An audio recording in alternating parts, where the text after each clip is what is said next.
We are a family. We are Liverpool. This means more.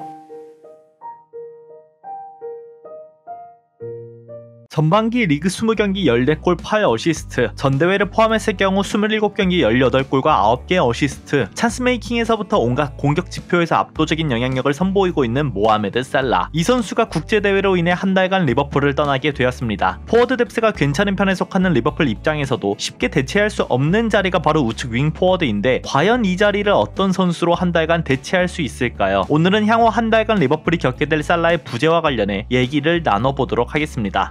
92년생 31살의 살라는 여전히 리버풀에서 큰 영향력을 지니고 있습니다. 아프리카 네이션스컵에 출전하기 위해 리버풀을 떠난 살라의 빈 공간은 생각보다 여러 부분에서 문제를 야기할 수 있습니다. 첫 번째로 페널티 박스로의 볼 운반, 두 번째로 전진 볼 운반, 세 번째로 페널티 박스로의 패스, 네 번째 전진 패스를 받는 횟수, 다섯 번째 슈팅으로 이어지는 패스. 단순한 공격 포인트, 빅찬스 메이킹을 제외한 세부 지표로 봤을 때 위에 나온 5가지 지표에서 살라의 영향력이 상당히 컸습니다. 어떻게 보면 표면적인 기록인 득점, 어시스트, 찬스 메이킹조차도 팀 내 1위, 리그 전체 1위에 해당되는데 세부 지표마저도 리버풀 내에서 영향력이 너무 크다 보니 불안감이 엄습해오는 것은 어쩔 수 없는 사실입니다. 얼른 수치를 보시면 첫 번째로 페널티 박스로의 볼 운반, 살라 47회, 누네스 17회, 디아스 16회, 조타 15회, 소보슬라이 14회. 아주 간단합니다. 그냥 살라는 볼만 잡으면 페널티 박스로 진입했다 보시면 됩니다. 47회 중 11회가 지난 뉴캐슬전에서 발생한 기록이지만 이를 4, 5회로 줄이더라도 홀로 40회가 넘는 수치입니다. 앞서 영상에서 언급했다시피 살라의 드리블 수치는 리버풀 합류 이래로 가장 낮은 기록이지만 수비수를 제치는 목적이 아닌 볼을 소유한 상태에서 위협적으로 페널티 박스 안으로 진입하는 기록은 큰 문제가 없습니다. 어쩌면 전반기 동안 왼쪽 디아스의 박스 진입 횟수가 급격하게 줄어들며 위협적인 박스 어택이 불가능했던 상황에서도 리버풀이 공격적인 큰 문제가 없었던 것은 살라의 존재 때문일 수도 있다. 그럼 살라의 부재 동안 우측에서의 페널티 박스로의 볼 운반은 대체 누가 보완해줘야 할까? 우측에서 뛸 수 있는 자원의 기록들을 모두 살펴보았을 때 단순히 수치적으로만 본다면 좋다 말고는 시원찮은 선수가 없습니다. 페널티 박스로의 볼 운반 수치는 윙포워드에게 있어 가장 단순하게 개인 기량을 예측할 수 있는 지표이다 보니 현 리버풀 내 전문적인 윙포워드가 없는 터라 우측에서 이를 완전히 보완해줄 선수는 없다 봐야 할 것 같습니다. 인게임 상황으로 본다면 전방으로 볼이 전달되었을 경우 페널티 박스로 진입하며 상대 수비수와 미드필더를 본인에게 집중시키며 밀집된 형태를 만드는 상황이 자주 일어나기는 힘들 것이다. 이렇게 보는 것입니다. 좌측에서 디아스에게 요구하는 장면들이 사실 이러한 움직임이죠. 살라가 없어 아쉽지만 조금 긍정적으로 생각해본다면 페널티 박스로에 진입하는 볼 운반이 많았던 만큼 해당 스팟에서 소유권을 잃을 확률도 높다는 것인데 애초에 온더볼 상황에서 무리하게 박스 안으로 들어가는 선수가 없는 만큼 우측에서 무리한 플레이는 줄어들 수도 있다. 반대로 부정적으로 생각해본다면 좌측과 우측 모두 적극적으로 페널티 박스로 진입하는 선수가 없는 만큼 개인이 측면을 밀집시키는 형태가 자주 발생하지 않을 수 있다. 두 번째로 전진 볼 운반, 이 역시 살라의 대단함을 반증해주는 기록입니다. 살라 69회, 소브슬라이 57회, 디아스 43회, 조타 33회, 아놀드 30회, 누네스 28회, 각포 18회, 엘리엇 16회. 공격 시퀀스의 마지막 마무리가 아닌 중간 지점에서의 볼 운반 수치조차도 팀 내 1위, 90분당 수치로도 1위에 가깝기 때문입니다. 슈팅 패스로 마무리 짓는 작업뿐만이 아니라 그 전 과정에서도 영향력이 상당한 윙포워드라는 것을 의미하죠. 그나마 다행스럽게도 이 기록만 두고 본다면 엘리엇, 소브슬라이 모두 살라의 아쉬움을 달랠 수 있는 능력을 지니고 있습니다. 특히 소브슬라이는 리버풀로 이적하게 되면서 전진 볼 운반 수치가 더욱 높아졌죠. 지난 3시즌간의 기록을 보면 44회, 75회, 57회, 파이널 서드로의 볼 운반도 보시면 37회, 68회, 53회. 전진 볼 운반, 파이널 서드로의 볼 운반, 8번, 10번 포지션 선수에게 있어 가장 중요한 기록 중 하나죠. 라이프치히 시절에는 10번에 가까운 움직임을 보이다가 리버풀에 와서는 8번에 가까운 움직임을 보이는 터라 수치가 상승했다 해석할 수 있겠지만 또 다르게 해석하면 8번, 10번 역할 모두 소화할 수 있는 역량을 지니고 있다. 살라가 빠지게 되어 발생하는 공격적인 볼 운반 수치는 충분히 소보슬라이가 채워줄 수 있을 것으로 보입니다. 윙포워드 포지션도 소화 가능한 선수이기 때문이죠. 게다가 엘리엇도 이와 관련해 완전히 커버할 수 있는 능력을 지니고 있습니다. 이번 시즌 90분당으로 보시면 3.48회, 출전 기회를 적게 받아서 그렇지 엘리엇은 온더볼에서 좋은 선수답게 챔피언십에서부터 전진 볼 운반 기록은 굉장히 뛰어난 선수 중 하나였습니다. 3.46회, 2.63회, 3.02회, 3.48회. 이번 시즌 시즌 적은 기회 속에서도 본인의 장점을 잘 살리고 있는 선수죠. 미드 서드에서부터 올라와 상대 골문을 향해 볼운반이 가능한 선수입니다. 보다 쉽게 그래프로 보셔도 좋습니다. 12월 말에 정리된 자료로 90분당으로 나누었을 때 파이널 서드에서의 터치 횟수도 최상위권, 90분당 파이널 서드로의 볼운반도 당연히 최상단에 있습니다. 이는 소보슬라이와 함께 프리미어리그 미드필더 중에서 대단히 좋은 기록을 보이고 있다 말할 수 있겠죠. 제 개인적으로는 파이널 서드로의 볼운반과 하프라인 위에서부터 기록되는 전진 볼운반 기록은 크게 다르지 않다 보는 편이기 때문에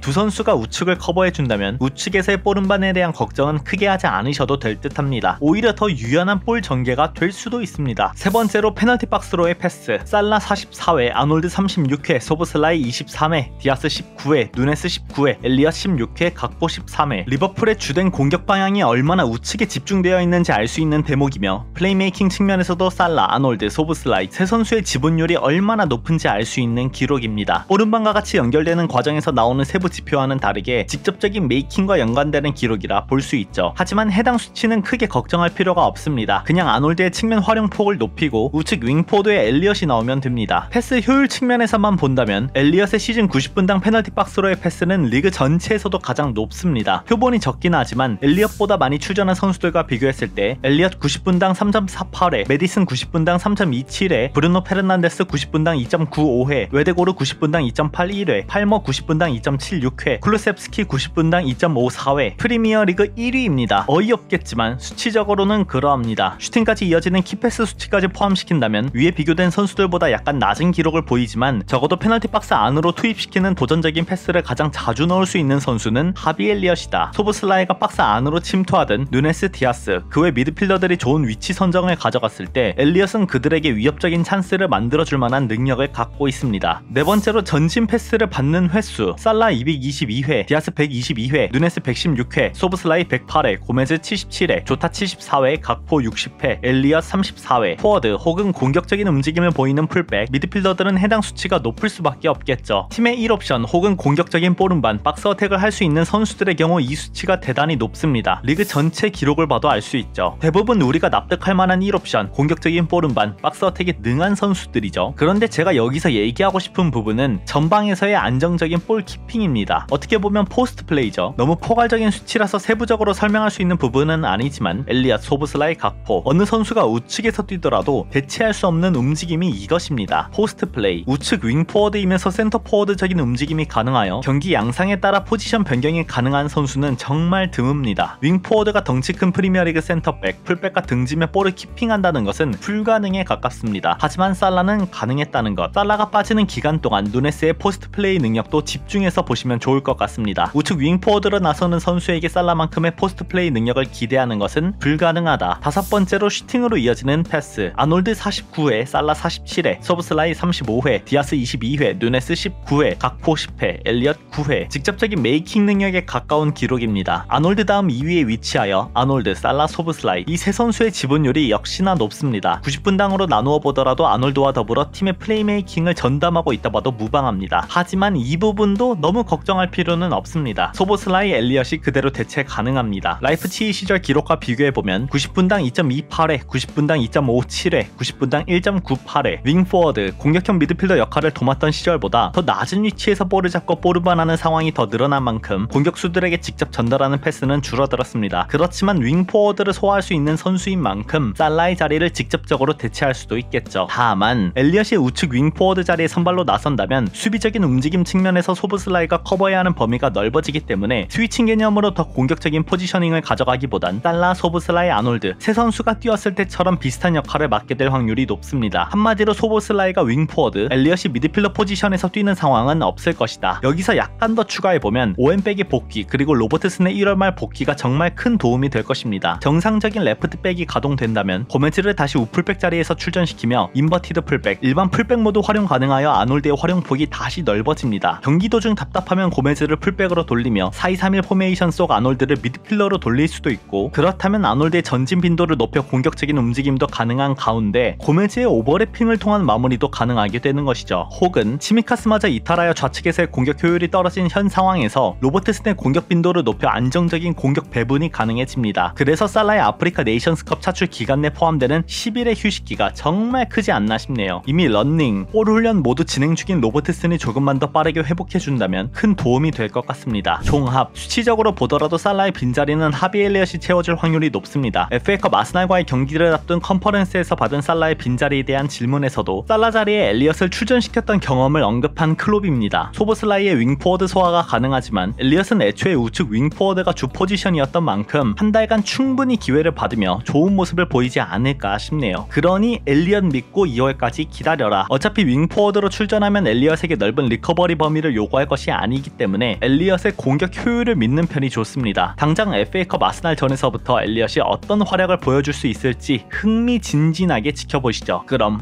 안녕!